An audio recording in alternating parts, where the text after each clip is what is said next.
Qambar report قاضي نياز حسين Qambar P شهيد بھٹو طرفان barrister Akhtar Jabbar Shahdadkot police خلاف احتجاجي مظاهرو ڪري شهيد بے نظير بھٹو پريس کلب آڏو ڌرڻو هنيو ويو.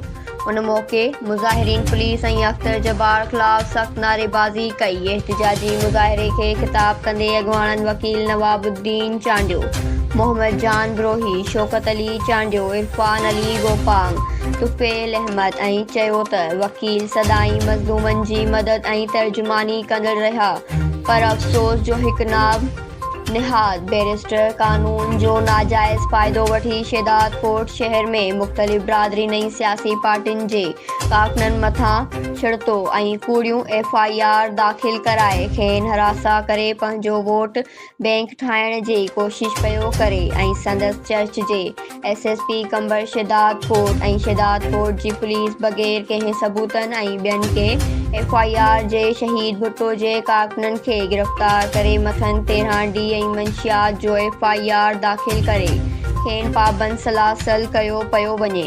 هنن IG سنڌ DIG لاڙڪاڻو کان مطالبو ڪيو ته سندن گرفتار ڪارڪنن مٿان ڪوڙا ڪيس ختم ڪري کين آزاد ڪيو وڃي. ٻي صورت ۾ احتجاج جو دائرو وڌايو ويندو.